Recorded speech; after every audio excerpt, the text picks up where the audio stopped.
So hey everyone, I am welcome back to my another exciting video. तो आज की जो हमारी वीडियो होने वाली है क्लास 12th के लिए।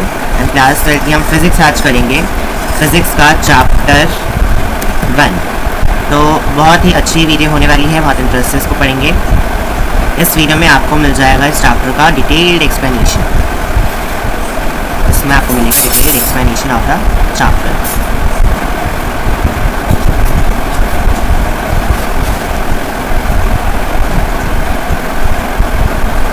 डिटेल्ड एक्सप्लेनेशन तो मिलेगा ही, साथ में इसमें आपके सारे एनसीईआरटी के जो रिलेवेंट पॉइंट्स हैं वो भी कवर हो जाएंगे। एंड आप अगर इस चैप्टर को आपने क्लास 12 स्टार्ट करी है, आप पढ़ना स्टार्ट करें, आप इसको डिटेल में पढ़ना चाहते हैं, this video is sufficient enough कि आप इस चैप्टर को एनसीईआरटी से लेके और जो आपको एक्स्ट्रा बातें होनी चाहिए वो सारी की सारी बातें इसमें कवर हो जाएंगी। एंड एक और चीज़, ये हमारा होने वाला है पार्ट 1। क्यों मैं इसको एक साथ नहीं पढ़ा रहा हूँ, क्योंकि फिर वीडियो जो है वो बहुत ज़्यादा एक्सटेंडेड हो जाएगी। Approx I think 3 to 4 hours की तो हो ही जाएगी अगर मैं पूरा चैप्टर एक साथ पढ़ाऊंगा तो। सो दैट इज़ वाई मैंने इसको पार्ट्स में स्टार्ट कर दिया है कवर करना। ये होने वाला है हमारा पार्ट 1। इसी तरीके से पार्ट 2, पार्ट 3, पार्ट 4 आते जाएंगे।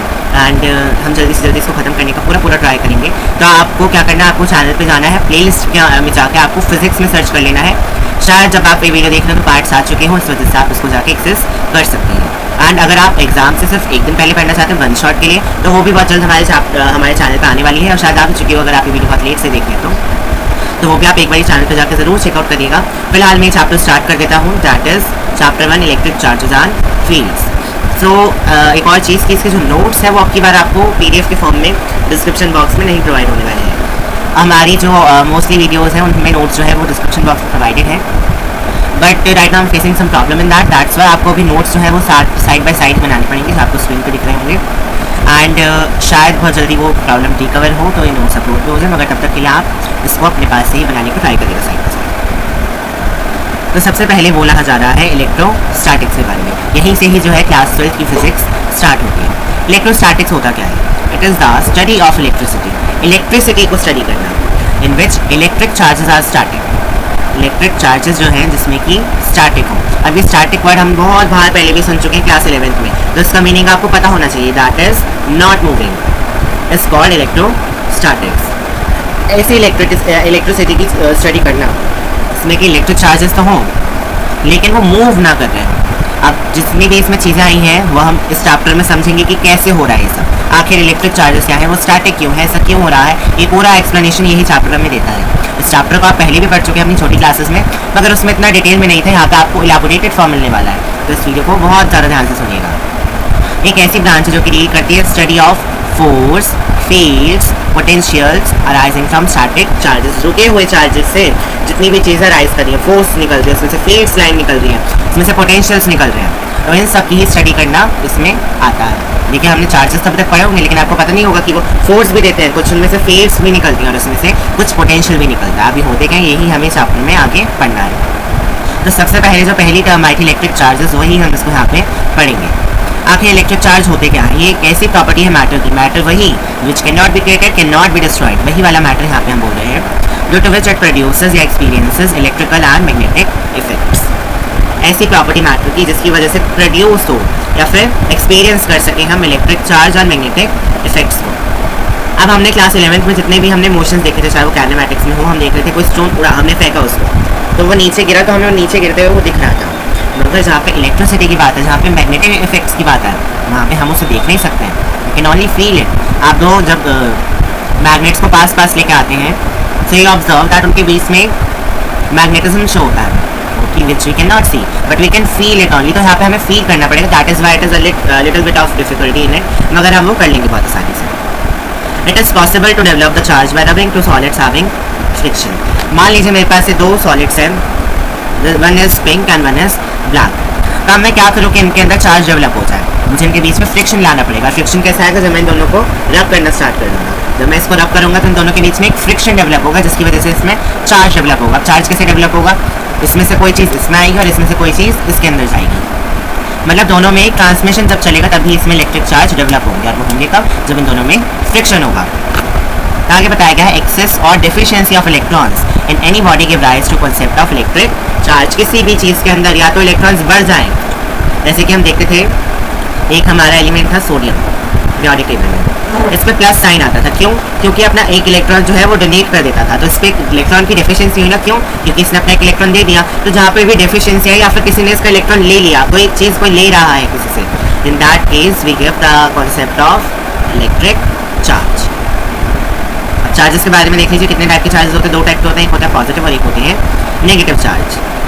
पॉजिटिव चार्ज कब होता है? जब इलेक्ट्रॉन्स डोनेट करे जाए, किसी को आप दे दें, दिस साइन मीन्स देना। और नेगेटिव चार्ज कब आता है? जब आप इलेक्ट्रॉन्स किसी से अपने पास ले लें।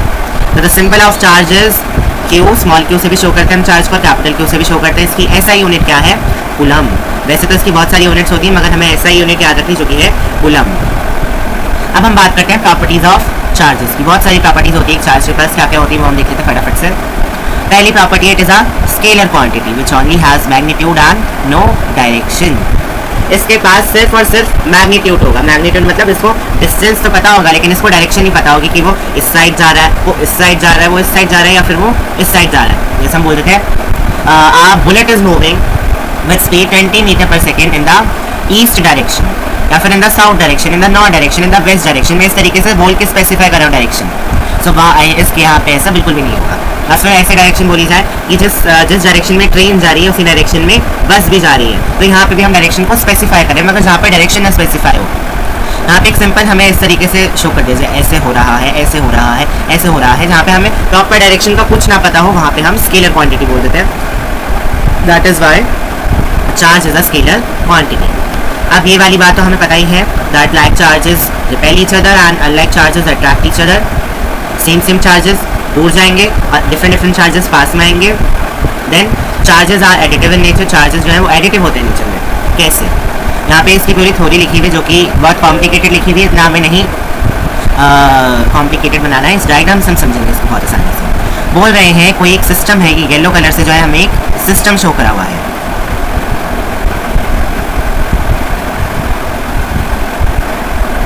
और ये जो सिस्टम है इस पे 3 चार्ज लग रहे हैं। एक लग रहा है Q1, एक लग रहा है Q2, एक लग रहा है Q3।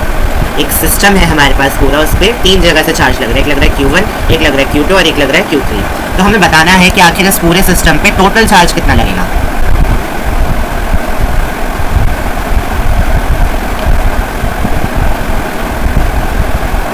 तो मान लीजिए मैं टोटल चार्ज को शो कर रहा हूँ कैपिटल Q से। ये जो हमारा कैपिटल Q होगा, total charge of the system, इस पूरे सिस्टम का जो टोटल चार्ज होगा वो 3 जो चार्जेस पे लग रहे थे 1, 2 एंड 3, इन तीनों का सम हो जाएगा। मतलब इसलिए ही कहा गया they are additive in nature. मतलब अगर हमें टोटल निकालना हो then we can add it in the nature. ये थ्योरी में भी इन्होंने एग्जाम्पल ही लिखा है, इन्होंने कोई स्टेटमेंट नहीं लिखी, क्योंकि जहाँ पे आपको स्टेटमेंट से बताना है वहाँ पे आपको स्टेटमेंट बतानी है, लेकिन जहाँ पे हमें स्टेटमेंट से समझ में ना आए वहाँ पे हमें एग्जाम्पल के थ्रू उसको समझाना है। तो यहाँ पे भी आप इस तरीके से लिख के बता सकते हैं। ये वाला क्वेश्चन में इसलिए बोल रहा हूँ क्योंकि ये मोस्ट इंपॉर्टेंट टॉपिक है, ये हमारे एग्जाम में पूछा जा सकता है। That what are the properties of charges, यानी पूरा 5 मार्क्स का क्वेश्चन आ जाता है। इसमें आपको कुछ नहीं करना, आपको एनी 5 प्रॉपर्टीज लिख देनी है। मैं आपको 5 से ज़्यादा बताऊंगा और मैं आपको इंपॉर्टेंट वाली भी बता दूँगा जो आप एग्जाम में लिख सकते हैं। देन चार्ज इज ट्रांसफरेबल, मैंने बताया था। 2 बॉडी को हम जब करेंगे इनमें आएगा फ्रिक्शन, फ्रिक्शन की वजह से इनमें चार्ज डेवलप होगा एंड फिर वो चार्ज जो है वो ट्रांसफर हो सकता है एक बॉडी से दूसरे के। Then charge is a conserve quantity, charge जो है वो कंजर्व रहता है। कैसे? हमने बोला था, चलिए पहले मैं आपको स्टेटमेंट रीड करवा देता हूँ, देन आपको ज़्यादा समझ में आएगा। जैसे कि हमने पढ़ा था mass can not be created, can not be destroyed, energy can not be created, can not be destroyed. उसी तरीके से charge can neither be created and not be destroyed but can only be transferred from one body to the other. We cannot create a charge in a body, but eventually can transfer from one body to the another with the convenient methods. हम जो है charge कहीं से बना नहीं सकते अपने पास से। हम सिर्फ ये कर सकते हैं कि हमने एक बॉडी से चार्ज उठा के दूसरे के अंदर उसको ट्रांसफ़र कर दिया। हम लेकिन कभी भी अपने पास से हम चार्ज को क्रिएट नहीं कर सकते। जैसे हमने बोला कि ये एक बॉडी है 1, ये वाला कलर यहाँ पे शो नहीं हो रहा है, दूसरा कलर हम ले लेते हैं। ये बॉडी है 1 और ये बॉडी है 2। तो हम कह रहे हैं इसको 2 इलेक्ट्रॉन चाहिए, तो हम कहीं बाहर से क्रिएट करके इलेक्ट्रॉनों से नहीं देंगे। बात ये होगी कि ये वाला जो ये जो सेकंड बॉडी है उसे 2 इलेक्ट्रॉन्स दे देगी। तो क्या हुआ, इस बॉडी में 2 इलेक्ट्रॉन का गेन हुआ, लेकिन कहीं थर्ड जगह से नहीं हुआ।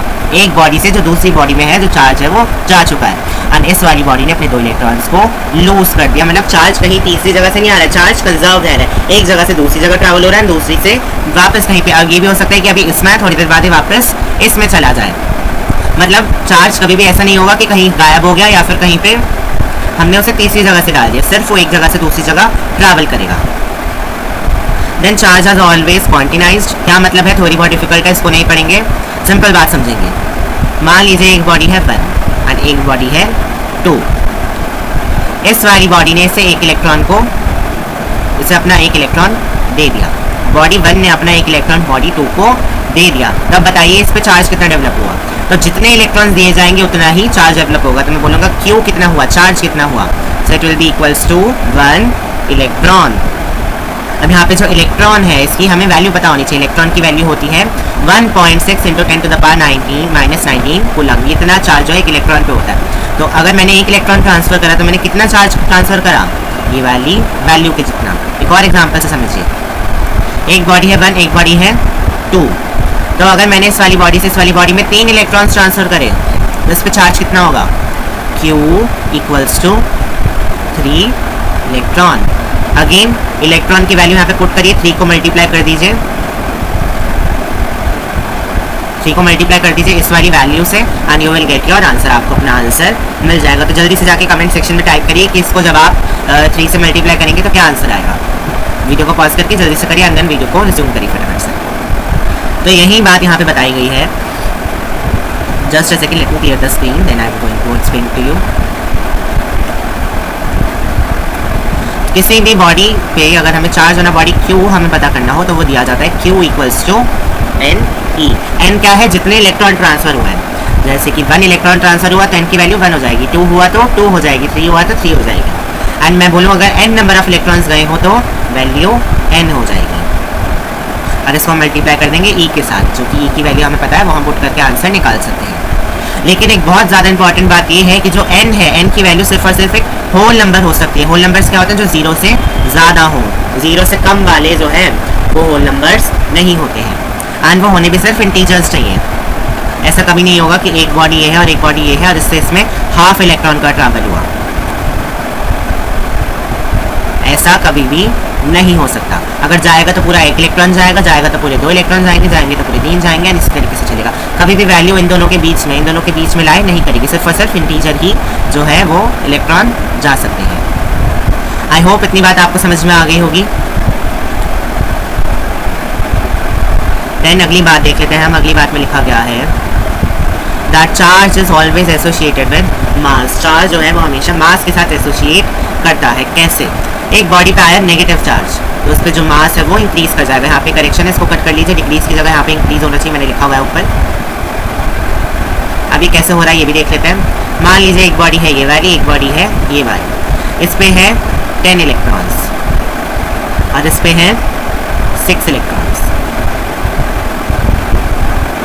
इस वाली बॉडी ने इस वाली बॉडी को 2 इलेक्ट्रॉन्स ट्रांसफर कर दिए।